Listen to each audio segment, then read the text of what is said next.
மீட்லலாம் நானே இன்ட்ரடியூஸ் பண்ணியிருக்கேன் சக்தி சார். ஒரு மிகப்பெரிய ஹெல்ப் அண்ட் சப்போர்ட்டாக இருக்கிறாரு. அவருடைய வேலையை ரொம்ப நேர்த்தியாக பண்ணிகிட்டே இருக்கிறாரு. சக்தி ஃபிலிம் ஃபேக்ட்ரியிலேருந்து வி ஹேவ் சக்தி வேலன் அவர்கள் ஒரு சில வார்த்தைகள் சார் வாங்க. He is the distributor of the film. தமிழ்நாட்டில் திரைப்படத்தை டிஸ்ட்ரிபியூட் பண்ண சார்.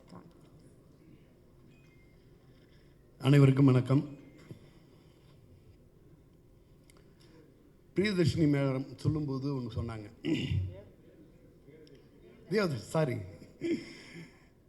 தேவதர்ஷினி மேடம் சொல்லும்போது சொன்னாங்க, மெய்யழகன் படம் இவங்கெல்லாம் புரிஞ்சுக்கிட்டு படம் பண்ணாங்க அப்படின்னு.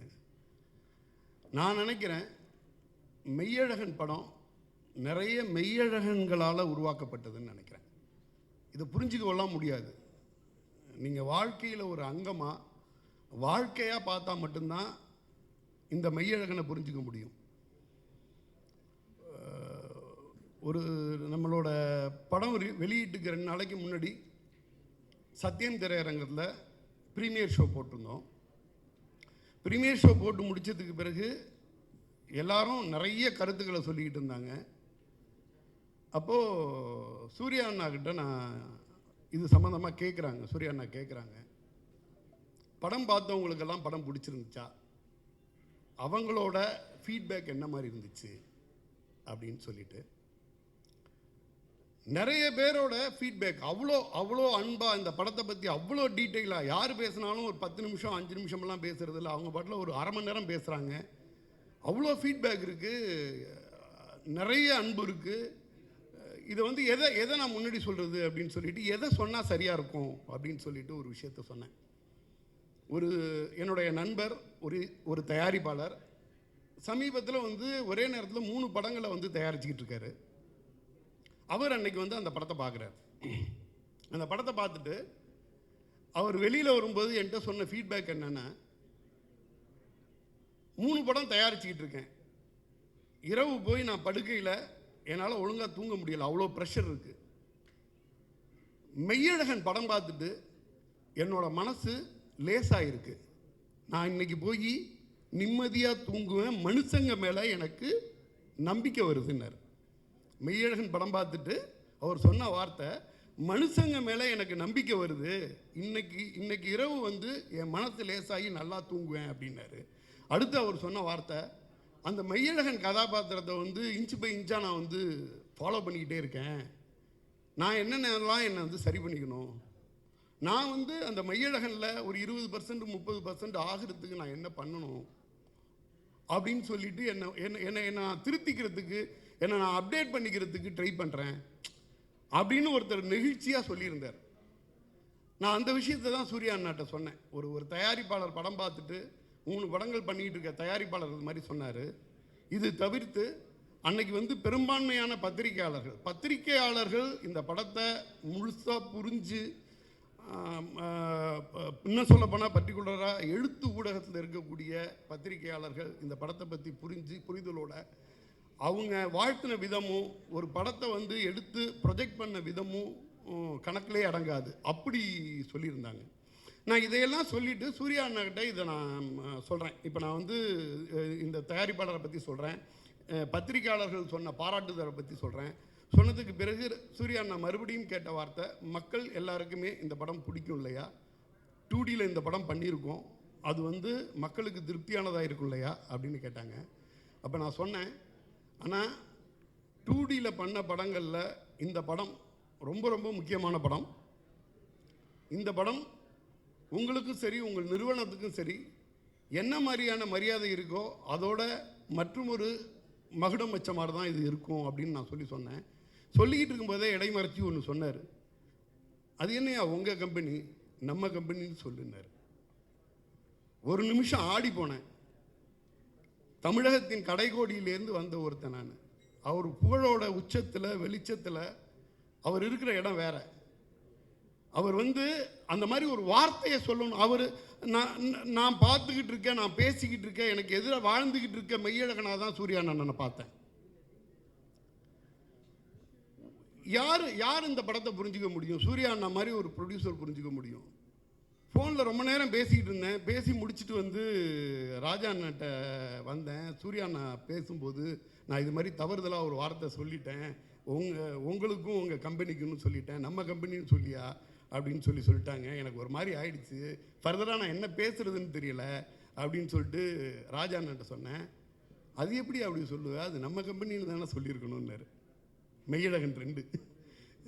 இதுக்கு பிறகு நான் இங்கேருந்து வந்து இயக்குனர், இந்த இயக்குனர் இந்த படத்தை வந்து எந்தளவு நம்பி, அன்பை மட்டுமே நம்பி ஒரு திரைப்படத்தை பண்ணியிருக்கார். பொதுவாக தஞ்சாவூர்காரங்களுக்கு தஞ்சாவூர் வந்து நம்ம வந்து நெற்களஞ்சியம்னு சொல்லுவோம். தஞ்சாவூர்காரங்களை வந்து எப்படி சொல்ல முடியும்னா, அந்த விவசாயம் பண்ணும் பொழுது எடுத்தோன்னு வந்து விதை தெளித்து பயிர் வளர்த்து தண்ணி விட்டு நாற்று பறித்து நடவு நட்டு திருப்பி தண்ணீர் விட்டு அந்த பயிர் வளரும்போது அதில் எது களை இருக்குங்கிறது கரெக்டாக கண்டுபிடிப்பாங்க. சாதாரண மக்களுக்கு அது தெரியாது. எது பயிர் எது களைங்கிறது வந்து வயலுக்கு வெளியில் நின்று பார்க்கும்போதே தெரியும், இதில் இவ்வளோ களை இருக்குது அப்படின்னு. அது முடித்து அதுக்கு பிறகு வந்து அது சூழ் கொண்டு பூ பூத்து காய் காய்ச்சி அது நெல்லாக மாறி திருப்பி அறுவடைக்கு வந்து மகசூல் பண்ணுவாங்க. மகசூல் பண்ணும் பொழுது அதில் வந்து நெல் மாதிரியே பதரும் சேர்ந்துருக்கும். இந்த தஞ்சாவூர்காரங்களுக்கு மட்டும்தான் நெல்லோடு சேர்ந்துருக்க பதரை வந்து பிரிக்கிறதுக்கு வந்து ரொம்ப ரொம்ப ஈஸியாகவே தெரியும். விவசாயிகளுக்கு எல்லாருக்குமே அது வந்து ரொம்ப அழகாகவே பண்ணுவாங்க, எது நெல் எது பதறுன்னு. இயக்குனர், இந்த நெல்மணி தான் நம்ம பசியை போக்கக்கூடிய அரிசியை தாங்கியிருக்கும், பதறுங்களால் எந்த பிரயோஜனமுமே இருக்காது. இந்த பதறுங்களோட சேர்த்து மூட்டை கட்டினா நிறைய மூட்டைகளோட கவுண்ட் அதிகமாகும். எண்ணிக்கையை பற்றி கவலைப்படக்கூடாது, பதறுகளை பிரிக்கணும். உணவு கொடுக்கக்கூடிய நெல்மணிகளை தனியாக எடுத்துகிட்டு வரணும். அப்படிதான் என் இயக்குனர் அன்பை மட்டுமே ஆயுதமாக கொண்டு ஒரு படம் பண்ணியிருக்கார். அந்த படம் வந்து நிறைய இரைச்சலுக்கு நடுவில், நிறைய சத்தத்துக்கு நடுவில், ஒயின் ஷாப்பெல்லாம் ரொம்ப ஈஸியாக சேல்ஸ் ஆகிடும்.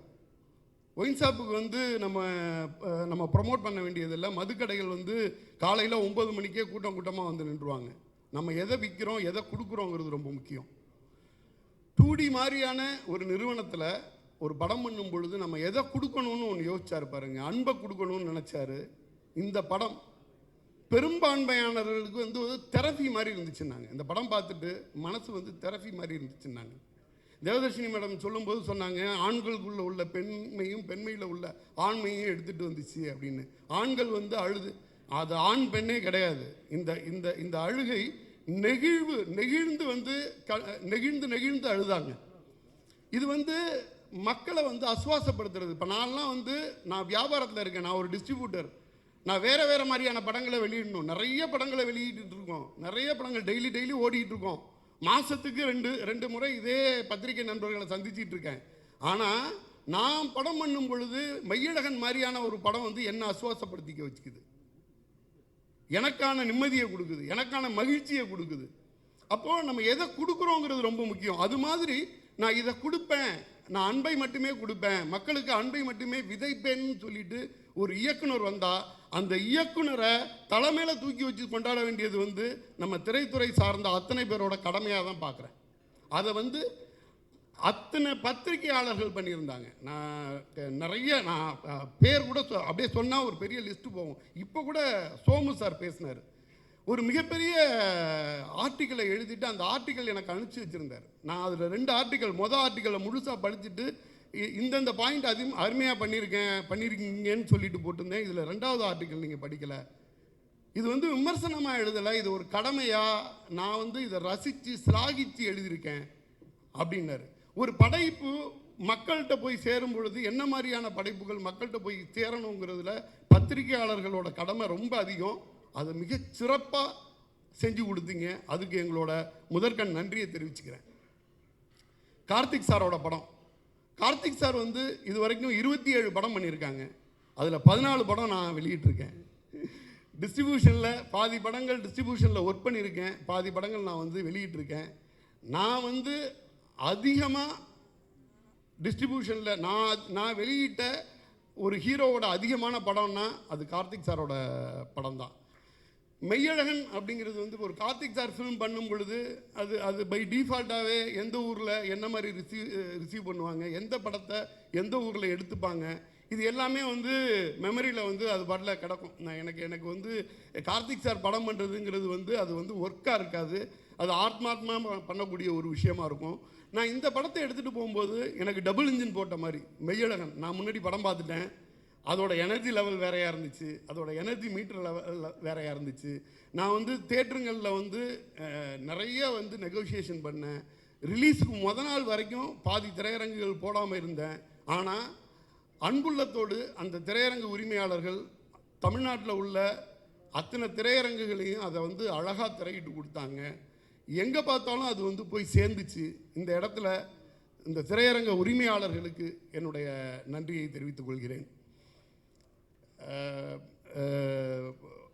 ஒரு அரவிந்த் சாமி சாரை பார்த்தாலே வந்து மணிரத்னம் சார் படம் பார்த்துட்டு கொஞ்சம் தள்ளியே எல்லாருமே இருப்போம். அப்படி கிடையாது, அப்படி ஒரு ஸ்வீட் பர்சன். சாதாரணமாக படம் பார்த்துட்டு இது அவர் வந்து என்ன சொன்னார், என்னோட நண்பர் சொன்னார், நான் வந்து அரவிந்த் சாமி, இது என்னுடைய உங்களை சந்தித்ததில் மகிழ்ச்சின்னு சொல்லிட்டு முக்கியமான சில பேருக்கு வந்து டெக்ஸ்டே பண்ணிவிடுவார் அப்படின்னு. அது வந்து எல்லாருமே அரவிந்த் சாமி சார்லேருந்து ஒரு ரெண்டு அடி வந்து தள்ளியே இருப்பாங்க. ஏன்னா அது வந்து மணிரத்னம் சார் அசிஸ்டண்ட்டுன்னு. அப்படி கிடையாது, டைரக்ட் ஹீரோன்னு அப்படி கிடையாது. அவர் வந்து எப்படின்னா நம்ம கூட இருக்க அண்ணன் தம்பி சித்தப்பா அந்த மாதிரியான ஒருத்தங்க, இன்டலெக்சுவலாக இருக்கக்கூடிய ஒரு பர்சன் மாதிரி. அவர் ஒரு மெய்யழகன். நிறைய மெய்யழகன்களால் இது உருவாச்சு.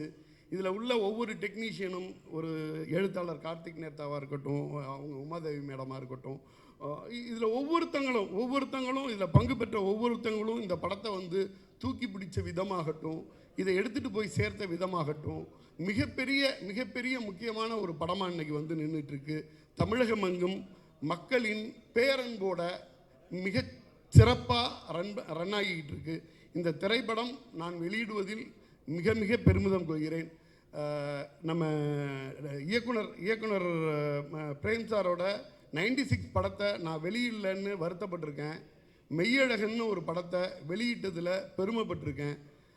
அவரோட அடுத்த படம் என்னன்னு நான் ஆவலோடு இருக்கேன், வெயிட்டிங்கில் இருக்கேன். அனைவருக்கும் நன்றி.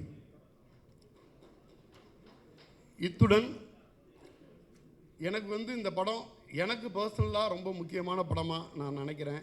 இதோட அனைவருக்கும் இல்லாட்டினா கூட இந்த திரைப்படம் சார்ந்த முக்கியமானவர்களுக்கு என்னுடைய நினைவு பரிசை அளிக்கணும்னு ஆசைப்பட்றேன். அதுக்கு வித் ஒரு பர்மிஷனோட கார்த்திக் சார், அரவிந்த் சாமி சார், பிரேம்குமார் சார், ராஜா அண்ணா ஸ்டேஜுக்கு வரணும் ப்ளீஸ்.